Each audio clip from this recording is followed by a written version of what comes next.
Iglesia Nacional Presbiteriana Cordero de Dios, Coyoacán, Ciudad de México. Quiero invitarles a que abran sus Biblias en el libro de Eclesiastés.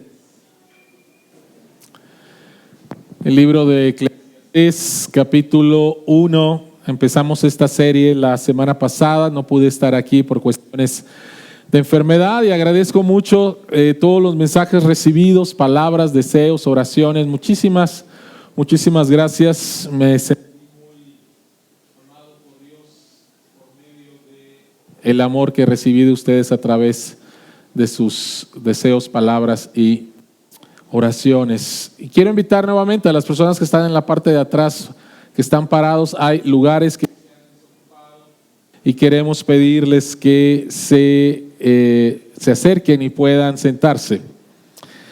Eclesiastés capítulo 1. Empezamos esta serie la semana pasada. La serie se llama Cuando la vida no funciona.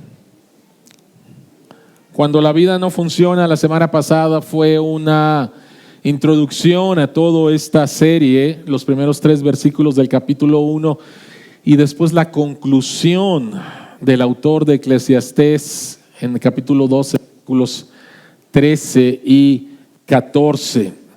Así que en esta mañana, en el segundo mensaje de esta serie, vamos a leer capítulo 1, versículos del 1 al 11, siendo todavía una introducción a todo el mensaje que vamos a encontrar en el libro de Eclesiastés. El nombre de este mensaje es Cuando todo parece humo. Cuando todo parece humo. Esta es la palabra de Dios.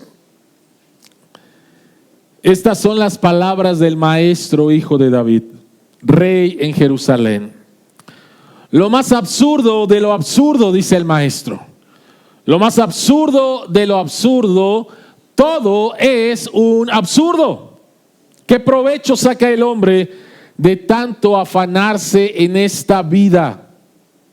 Generación va, generación viene. Mas la tierra siempre sale el sol, se pone el sol y afanoso vuelve a su punto de origen para de allí volver a salir. Dirigiéndose al sur o girando hacia el norte sin cesar va girando el viento para de nuevo volver a girar. Todos los ríos van a dar al mar, pero el mar jamás se sacia. A su punto de origen vuelven los ríos para de allí volver a fluir. Todas las cosas hastían más de lo que es posible expresar. Ni se sacian los ojos de ver, ni se hartan los oídos de oír. Lo que ya ha acontecido, volverá a acontecer. Lo que ya se ha hecho, se volverá a hacer. Y no hay nada nuevo bajo el sol. Hay quien llega a decir, mira que esto sí es una novedad. Pero eso ya existía desde siempre entre aquellos que nos precedieron.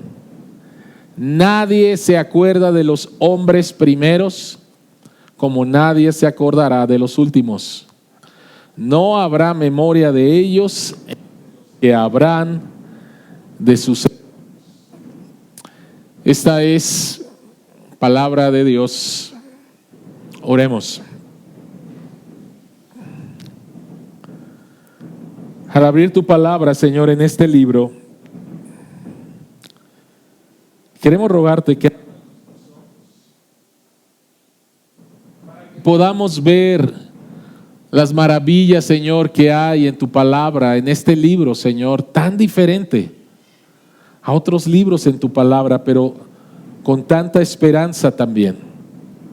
Y que tu Espíritu Santo nos pueda guiar a la verdad del Evangelio y podamos ser transformados. En el nombre de Jesús oramos. Amén. Hay un hombre que tenía todo, pero descubrió al final que no era suficiente. Un hombre que tenía todo, descubrió al final que no era suficiente. En una entrevista por la cadena de televisión CBS en los Estados Unidos en un programa que todavía existe que se llama 60 Minutos. Es un programa dominical, es un programa de entrevista, de investigación. Estaban entrevistando a Tom Brady en 2005. Para ese tiempo él ya tenía 3 anillos de supertazón. Era uno de los atletas más conocidos, no tan solo en Estados Unidos, sino en el mundo entero. Y tenía toda la fama que alguien pudiera aspirar, ser conocido, tener dinero. Y sin embargo, durante la entrevista hizo una confesión que el entrevistador no se esperaba. Y la confesión que hizo fue la siguiente: ¿por qué tengo 3 anillos de Super Bowl y todavía pienso que debe de haber algo más grande ahí afuera para mí? Tiene que haber algo más que esto. Tiene que haber algo más que esto. Tiene que haber algo más que la fama. Tiene que haber algo más que el éxito personal. Tiene que haber algo más que cumplir metas personales. Tiene que haber algo más. Por favor, díganme que tiene que haber algo más. El entrevistador no dijo nada. Pero lo que él declaró, esta es una declaración muy humana. Por 2 razones. Por un lado, está diciendo que aunque lleguemos a cumplir con nuestras metas, con nuestros anhelos, y que nuestro nombre sea conocido por toda la tierra y tengamos todo el dinero del mundo, dice, tiene que haber algo más que eso. Apunta a un vacío en el corazón del ser humano. Tiene que haber algo más que esto. Y por el otro lado apunta a que estamos esperando a llenar ese vacío en algo más. A ver, ya tengo 3 anillos. ¿Qué fue lo que pasó después? Bueno, Tom Brady es el más grande que existe. Él ha ganado no tan solo 3, 7 anillos de supertazón.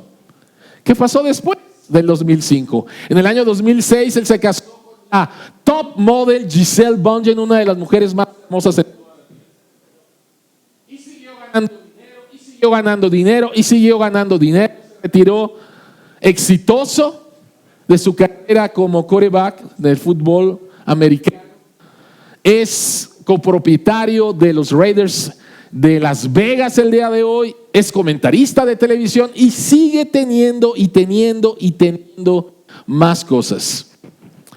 Pero su confesión en el 2005 sigue resonando. Tiene que haber algo más que esto. ¿Qué es algo más que esto?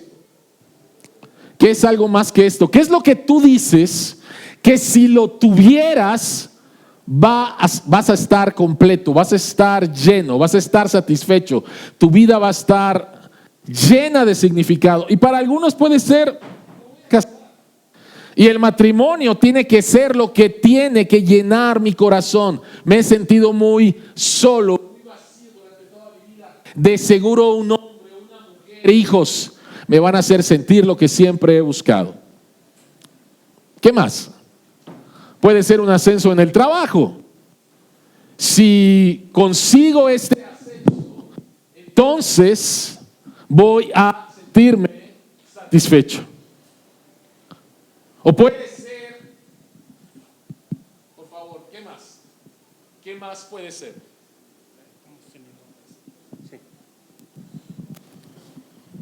¿Qué más puede ser? ¿Qué es lo que más puedes tener para llenar el vacío de tu corazón? Hace 3000 años vivió un hombre que también lo tenía todo. Y a su lado, Tom Brady parece un pobretón. Pero llega a la misma conclusión, le expresa de otra manera, pero llega a la misma conclusión que Tom Brady. Y este hombre es el rey Salomón, hace más de 3000 años. Y en el libro de Eclesiastés, en el versículo 2, él dice: lo más absurdo de lo absurdo, dice el maestro, lo más absurdo de lo absurdo, todo es un absurdo.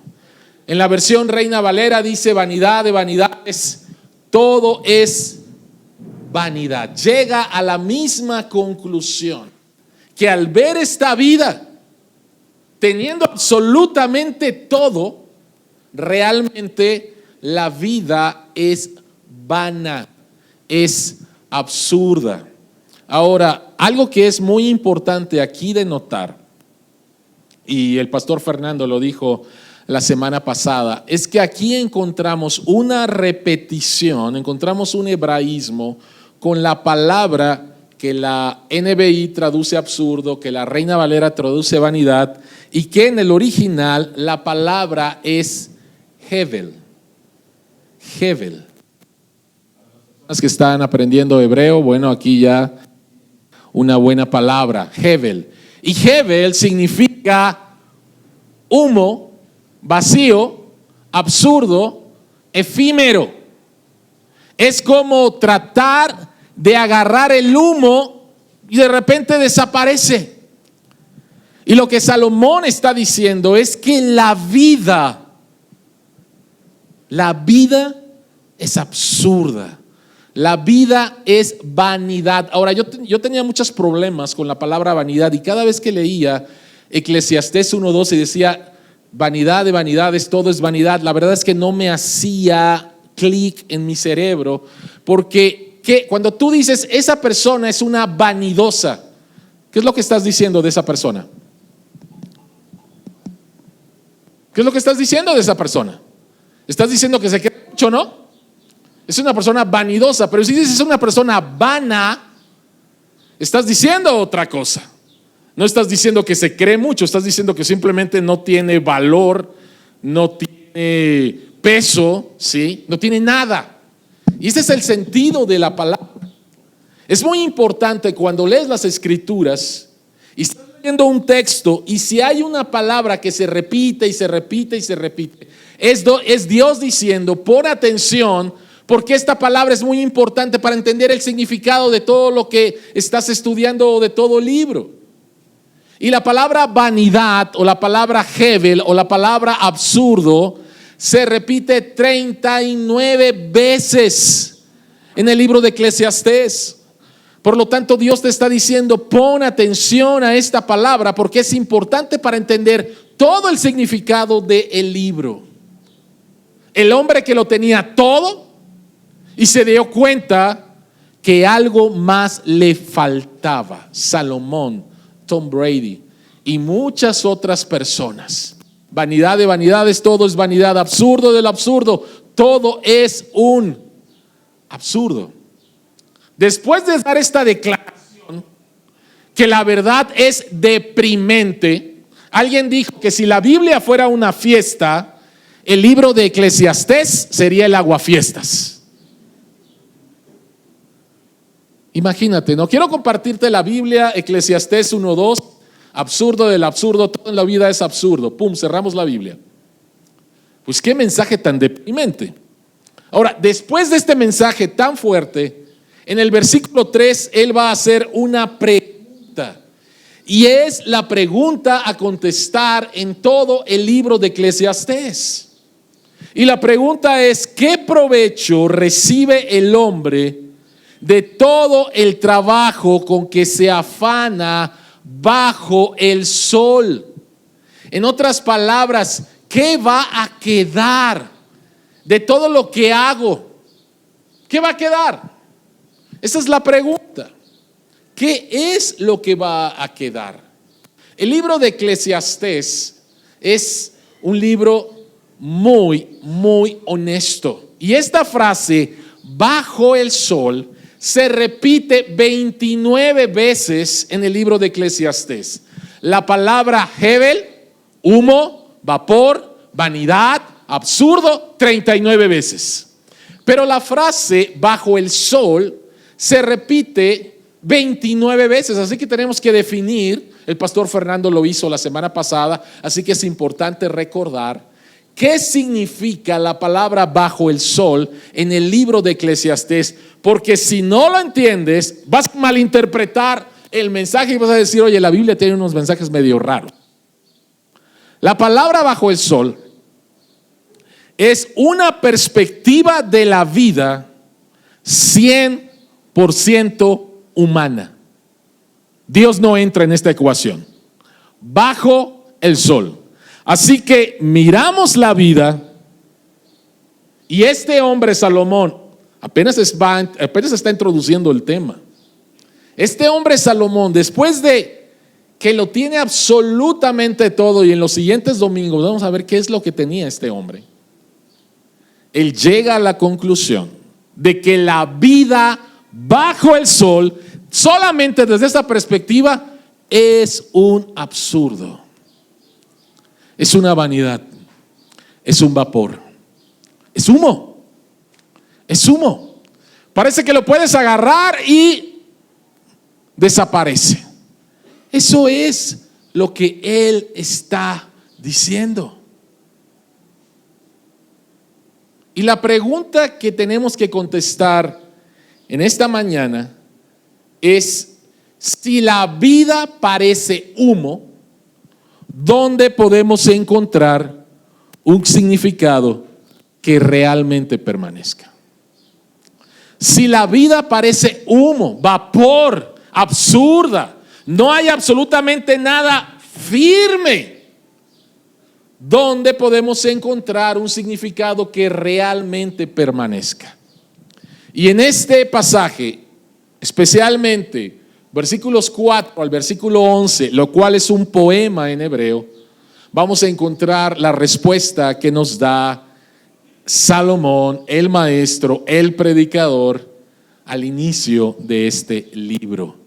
Y la respuesta la encontramos en 3 testimonios que él nota: el testimonio de la creación, el testimonio de la novedad y el testimonio de la sangre.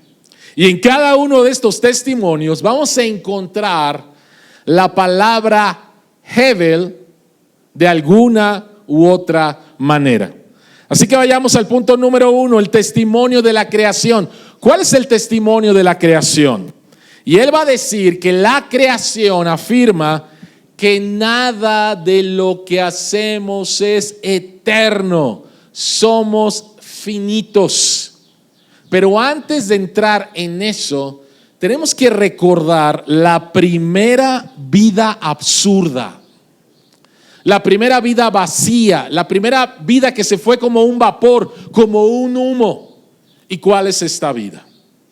Génesis capítulo 3. Nuestros padres fueron engañados pensando que podían encontrar significado, valor, propósito fuera de Dios el Creador. Y cuando ellos se dan cuenta de lo que hicieron, Dios los confronta, y Dios, en medio de lo que ellos todavía no entienden, del caos que están empezando a experimentar, Dios les da una promesa. Génesis capítulo 3, el versículo 15 es la primera promesa de que va a venir alguien a arreglar lo que el pecado ha desordenado, y entonces la vida se convierte en un vapor, en algo completamente absurdo, en humo. Génesis capítulo 3, versículo 15, Dios dice: va a venir alguien de la simiente de la mujer que va a aplastar la cabeza de la serpiente que les engañó.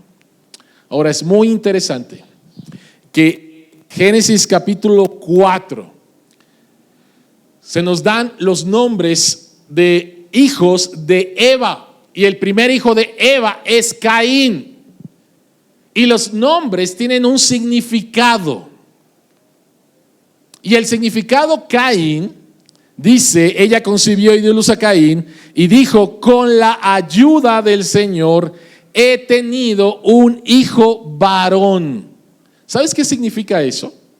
Significa que Eva creía que Caín iba a ser el redentor, que Caín iba a ser el que le iba a dar un golpe en la cabeza a la serpiente. Caín dio un golpe en la cabeza, pero no fue a la serpiente, Pero ella lo creía. Y muy rápido se dio cuenta de que su esperanza era completamente vana, vacía. Ahora, lo interesante es el nombre del segundo hijo de Adán y Eva. Y dice, después dio a luz a Jebel.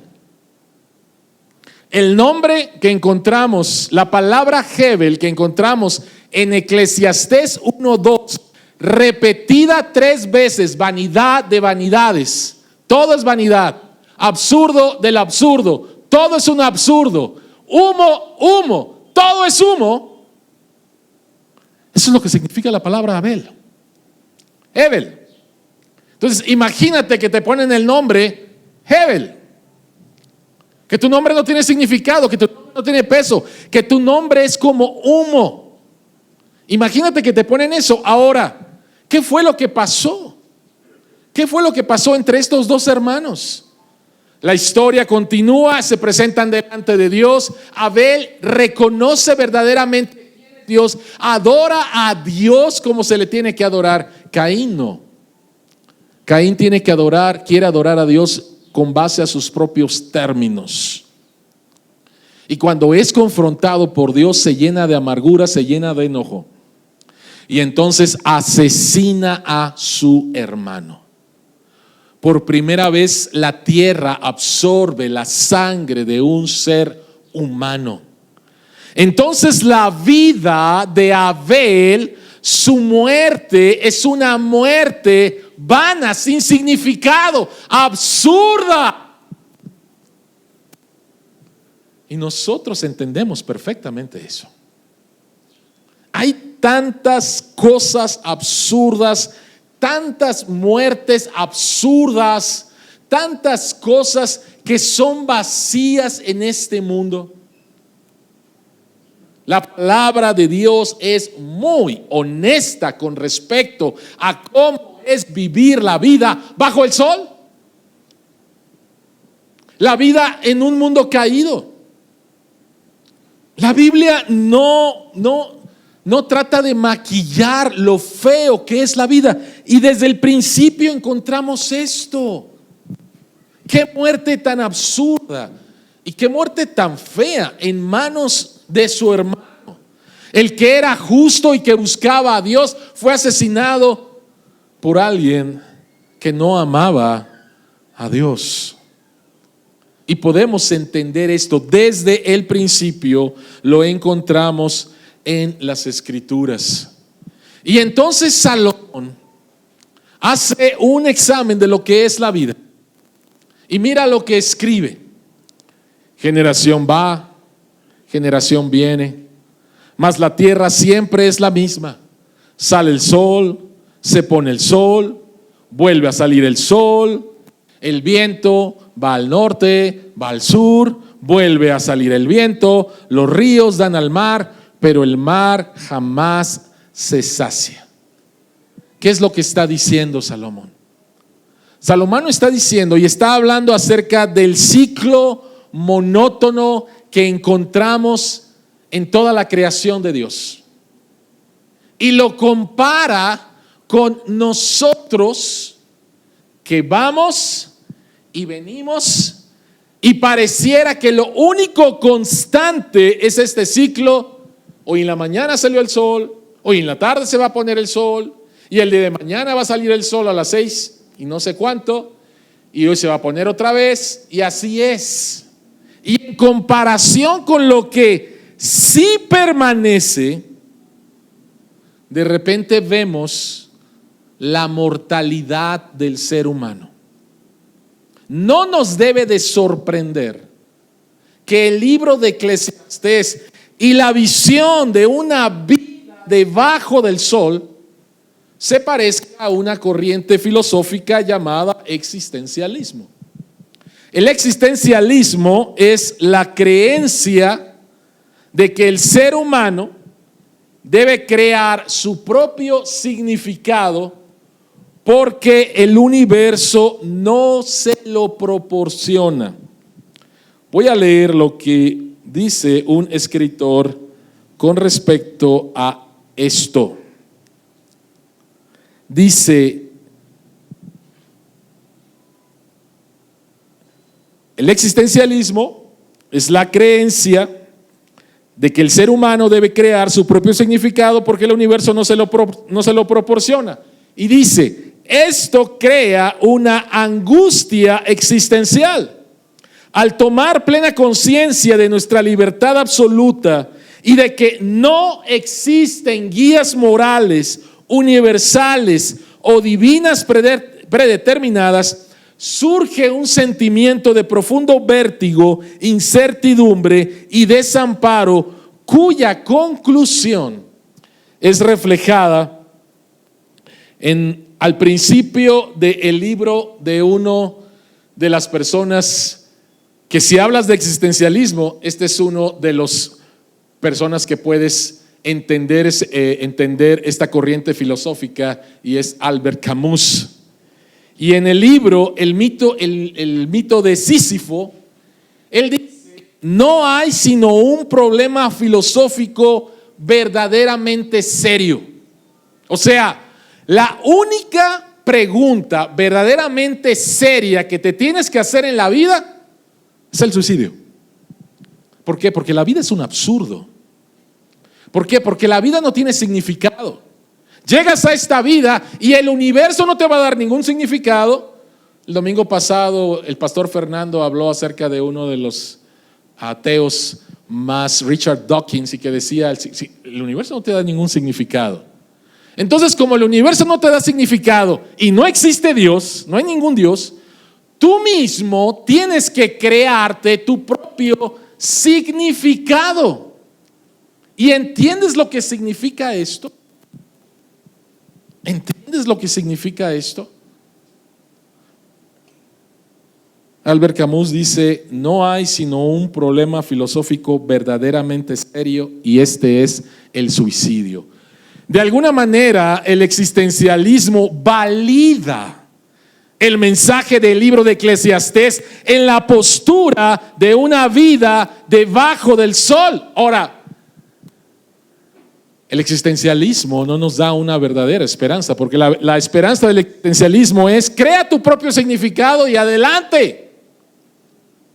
Pero crear tu propio significado es como llegar a un teatro y de repente no encontrar a nadie, no encontrar una obra, y de repente tú mismo tienes que escribir el guión, tú mismo tienes que ser el actor, tú mismo tienes que ser el director, tú mismo tienes que hacer absolutamente todo.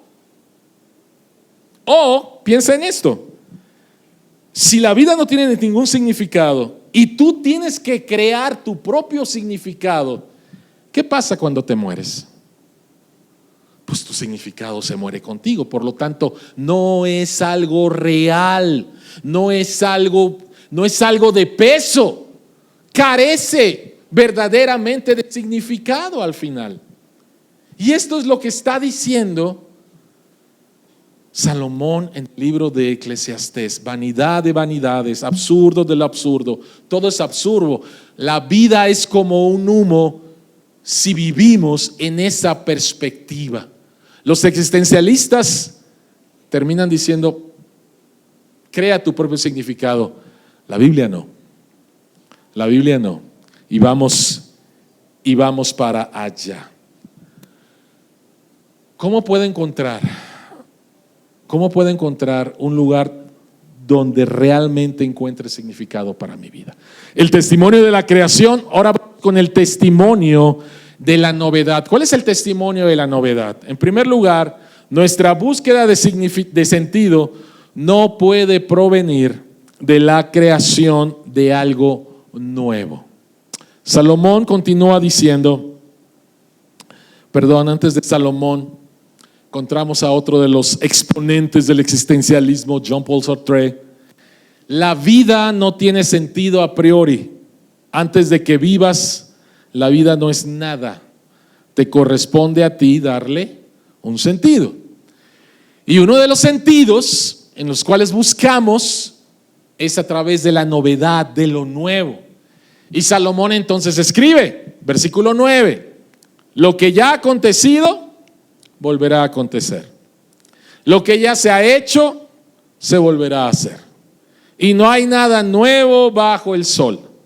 Hay quien dice, mira, esto sí que es algo nuevo, pero aún eso ya existía. Fue hecho mucho antes que nosotros.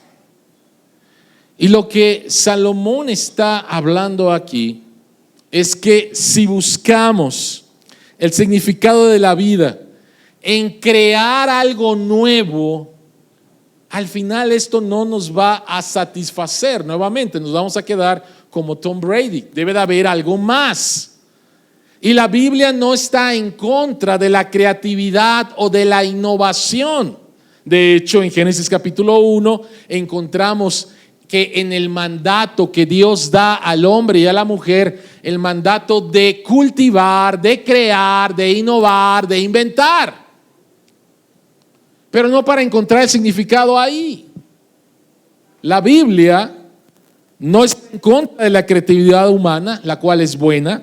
El problema es pensar que la innovación puede llenar el vacío de nuestro corazón. Al final, Salomón dice, no hay nada nuevo bajo el sol.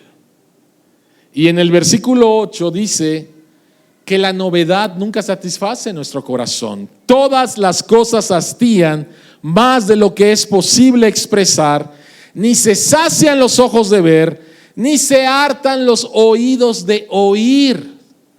Por eso es que la industria del entretenimiento es una industria tan importante, en donde nuevamente se gastan miles y miles y miles de millones de pesos o de dólares, porque nos encanta lo nuevo. Queremos algo nuevo, queremos un nuevo teléfono, queremos una app la más nueva, queremos el siguiente viaje, queremos algo nuevo, queremos más noticias. Denos por favor algo nuevo. Los ojos no se cansan de ver, ni los oídos de oír. 2016 causó sensación un jueguito Pokémon Go. ¿Hay aquí algunos buscadores de Pokémones? ¿Sí saben de lo que me refiero? ¿Sí? Y que de repente era wow, ¿no? Y la gente andaba loca en los parques, ¿sí? Tratando de buscar Pokémones virtuales, ¿no?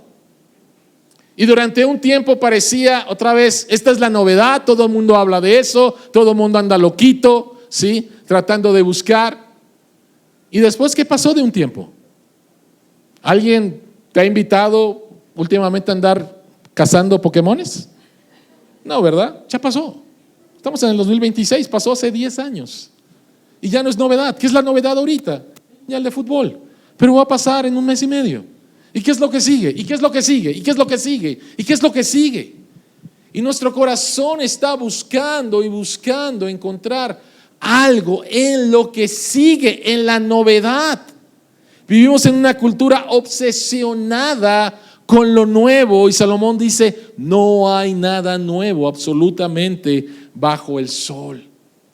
Ahora, esto no significa, y creo que es bien importante de recalcar, que no puedas disfrutar bajo el sol de las cosas que Dios te da. El autor de Eclesiastés lo va a mencionar más adelante. Pero ninguna bendición creada puede soportar el peso de convertirse en nuestro Salvador. Disfruta. Pero eso no puede salvar tu vida, eso no puede perdonar tus pecados, eso no te puede dar significado. Disfrútalo simplemente como lo que es. Pero no busques en la novedad o en la creación lo que solamente te puede dar Dios. Ahora, ¿por qué es esto? ¿Por qué es esto? Dije que la respuesta a la pregunta que hicimos iba a ser a través de 3 testimonios donde la palabra Hevel estaba involucrado. Entonces, primeramente encontramos la palabra Hevel en el nombre de Abel. Abel en hebreo es Hevel. ¿Qué fue lo que pasó cuando las escrituras hebreas se traducen al griego. Esa versión se llama la versión Septuaginta. Y cuando los escritores hebreos trataron de encontrar la palabra en griego para Hevel, encontraron la siguiente palabra que encontramos en Romanos capítulo 8, versículo 20. Romanos capítulo 8, versículo 20 dice: porque la creación misma, en la versión Reina Valera, fue sujetada ¿a qué? ¿A qué? A vanidad. En el griego es mateiotes, a vanidad. La creación misma, por causa de la entrada del pecado, cayó en vanidad. La creación misma, dice el mismo texto, la creación dice que Pablo dice en este texto que la creación está gimiendo, la personifica y está diciendo: por favor, líbrenme de la maldición en la cual caí por causa del pecado de Adán y Eva, porque la creación misma ha caído en vanidad. Y por eso cada vez que tú y yo y el mundo entero busca en la creación lo que solamente el Creador puede darle, no funciona. Nunca va a funcionar. Te va a satisfacer un tiempo, sí, pero al final vas a decir: ¿y qué más? Por favor, díganme que hay más que 3 anillos de Super Bowl o 7 anillos de Super Bowl. Por favor, díganme que hay algo más. ¿Por qué? Porque la creación misma ha caído en esto. Después, en el versículo 11, Salomón hace una declaración fuertísima y dice: nadie se acuerda de los hombres primeros como nadie se acordará de los últimos. No habrá memoria entre ellos, entre los que habrán de sucedernos. Salomón dice que la innovación no puede vencer la muerte ni borrar el olvido. En otras palabras, todos nosotros estamos tratando de dejar nuestra marca en este mundo y queremos que nos puedan recordar por las cosas que hacemos o que hicimos. Pero ¿sabes qué? Al final, ¿cuánta gente va a recordar tu nombre? ¿Cuánta gente va a recordar tus logros? ¿Cuántos? Salomón dice: se va a olvidar, ¿sí? Y yo pudiera nombrar a ustedes, tengo 59 años, y pudiera nombrar personajes que impactaron mi vida cuando era un niño, pero los que son de esta generación o de esta nueva generación, ¿quién es esa persona? ¿No? ¿Quién es? ¿Quién es? ¿Quién es? ¿Por qué? Porque el mundo ya los olvidó. Porque para ti, en su casa lo conocen, ¿sí? Salomón está hablando de algo bastante serio. Y lo interesante es que la Biblia dice, nosotros estamos tratando de buscar significado en la novedad, una de las cosas en la novedad, pero que la única verdadera novedad que va a permanecer, ¿sabes cuál es? La verdadera novedad es que Dios toma personas muertas espiritualmente y las hace nuevas criaturas. Segunda de Corintios 5:17 dice: por lo tanto, si alguno está en Cristo, es una nueva creación, lo viejo ha pasado, ha llegado lo nuevo. Todo lo nuevo que aparece, tu nuevo teléfono, la nueva app, el nuevo personaje, el nuevo actor, el nuevo deportista, va a pasar. Pero ¿sabes lo que es verdaderamente nuevo y lo que nunca va a acabarse? Es que tú te conviertas por la gracia y el poder de Dios en una persona nueva. Antes de Cristo estaba muerto en delitos y pecados, ahora en Cristo soy una persona nueva. ¿Cómo ocurre eso? Y eso ocurre por el tercer testimonio, y es el testimonio de la sangre. ¿Qué es el testimonio de la sangre? Para que tu nombre perdure, debe de estar escrito no bajo el sol, no bajo el sol. Tu nombre tiene que estar escrito arriba en los cielos. En el pasaje que leímos en el libro de Lucas, el contexto es que Jesucristo manda a 72 personas, las empodera y les manda a predicar el evangelio por los diferentes pueblos, aldeas y ciudades en Palestina. Cuando ellos regresan tan emocionados de lo que hicieron y especialmente del poder sobre los demonios. Y ellos dicen: Señor, hasta los demonios en tu nombre se nos sujetaron. ¡Wow! ¡Qué poder! ¡Wow! Para ellos, ¡qué novedad! ¡Qué increíble! Y Jesús les dice: ¡Ey! Párenle. ¿Sabes qué es mucho más importante que eso? Que el poder. Que tu nombre sea famoso porque eres el exorcista. ¿Cuántos demonios llevas? Yo llevo 100. ¿Tú cuántos llevas? 150. Yo soy mejor que tú. Jesucristo dice: ¿sabes qué es mejor que eso? Es que tu nombre sea escrito en los cielos.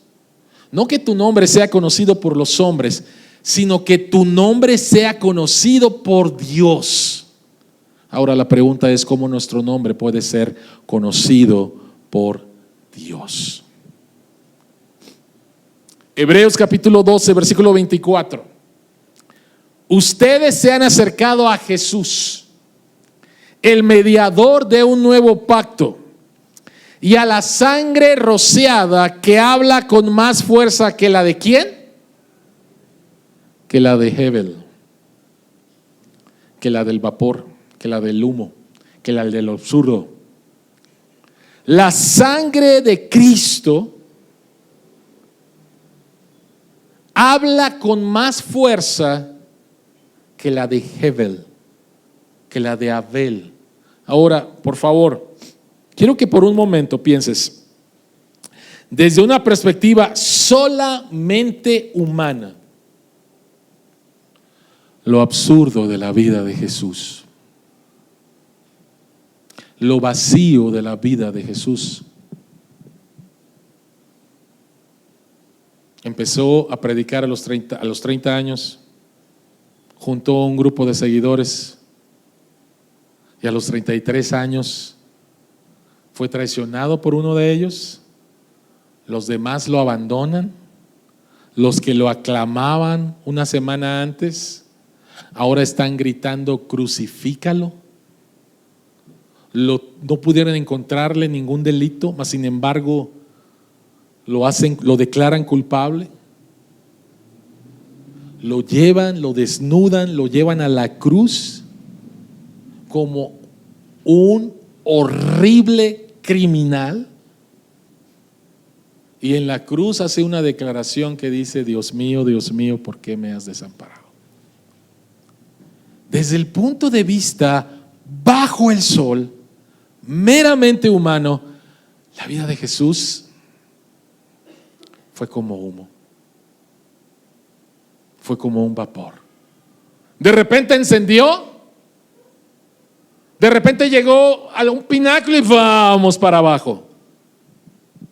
Lo que no entendemos es que en ese momento, en el momento más bajo, en el momento en que Jesucristo se convirtió en Hebel, en vapor, en humo, en la cruz, Dios estaba obrando la salvación de los suyos a través de lo que para nosotros es insignificante, absurdo, sin significado. Dios estaba obrando la salvación de todos nosotros. Por lo tanto, desde el punto de vista humano, la vida de Cristo es vapor, humo, absurda. Desde el punto de vista bajo el cielo es todo lo contrario.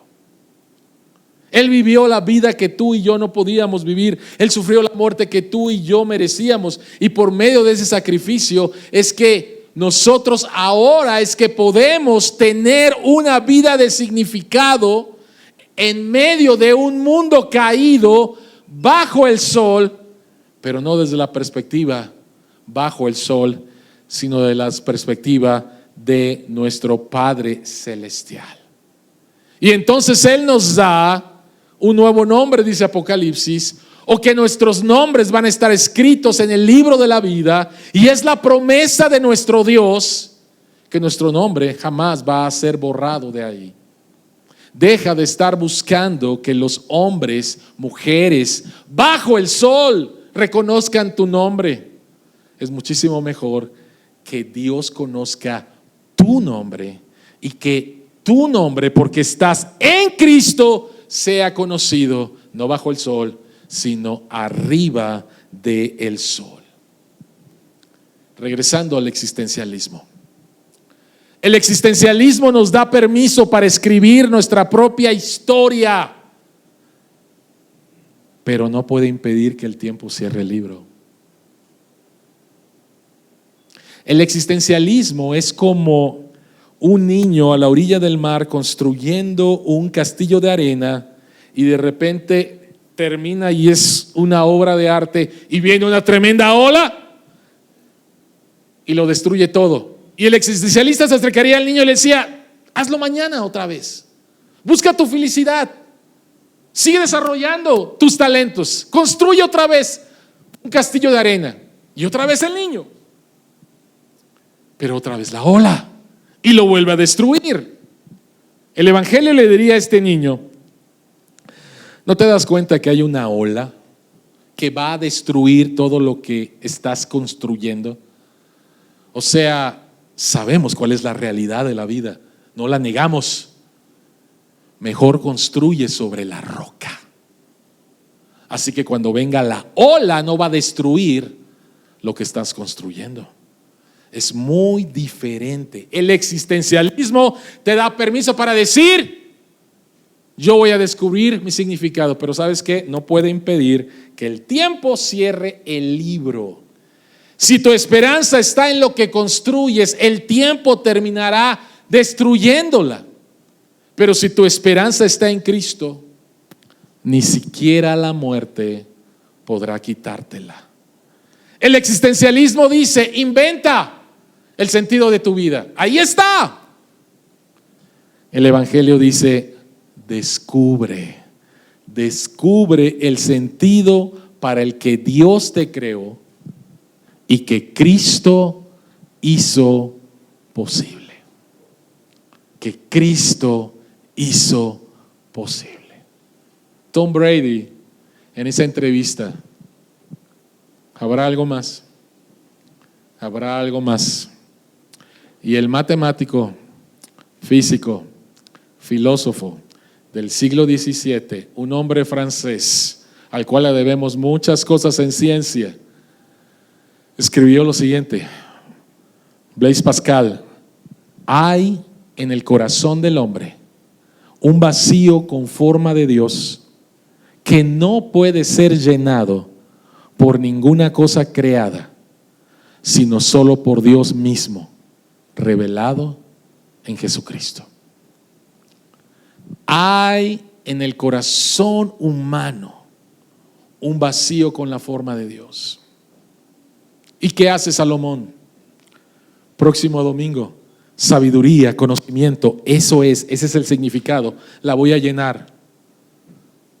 Vanidad de vanidades, todo es vanidad. Ok, no es el conocimiento, no es la sabiduría. Sexo. 700 mujeres. Eso debe de ser. Eso no lo es. Y así se va, y así se va, y así se va. Hasta que llega a la conclusión en Eclesiastés capítulo 12, versículos 13 y 14, donde dice: el fin del hombre es este, y el fin del hombre es que encuentre su significado en Dios, en Cristo. No hay absolutamente nada en esta creación, bajo el sol, que pueda llenar eso. Es solamente hasta que Dios te llama, tú respondes en arrepentimiento y fe y te entregas a Él, que vas a poder empezar a disfrutar de significado, de felicidad y de valor en este mundo bajo el sol, en este mundo caído, pero no bajo esa perspectiva, sino en la perspectiva del cielo, donde puedes construir algo que verdaderamente dure, solamente en tu Creador y en tu Salvador Jesucristo. Oremos. Señor que estás en los cielos, a ti sea toda la gloria y toda la honra, Señor. Te damos las gracias, Señor, por darnos este precioso libro de Eclesiastés con este mensaje tan poderoso, tan duro, tan real, pero al mismo tiempo, Señor, tan esperanzador. ¿Por qué? Porque nosotros andamos buscando, creyentes y no creyentes, pensamos en lo siguiente que tenga, eso es lo que me va a hacer sentir completo, con significado y con valor. Y la verdad, Señor, es que tú nos das buenas cosas. Y la verdad es, Señor, que este mundo es muy difícil. Pero la verdad de las verdades, Señor, es que en este mundo bajo el sol, tu Hijo Jesucristo entró, vivió esta vida difícil bajo el sol, pero fue a la cruz para rescatarnos de vivir solamente en esta perspectiva. Vino, Señor, para que dejáramos de mirar bajo el sol y levantar nuestros ojos y nuestra cabeza a mirar por arriba del sol, donde te encuentras tú, reinando y cumpliendo tus planes de salvación. Ayúdanos, Señor, a seguir disfrutando de este mundo, no bajo el sol, sino bajo el cielo. En el nombre de Jesucristo oramos. Amén. Iglesia Nacional Presbiteriana Cordero de Dios, Coyoacán, Ciudad de México.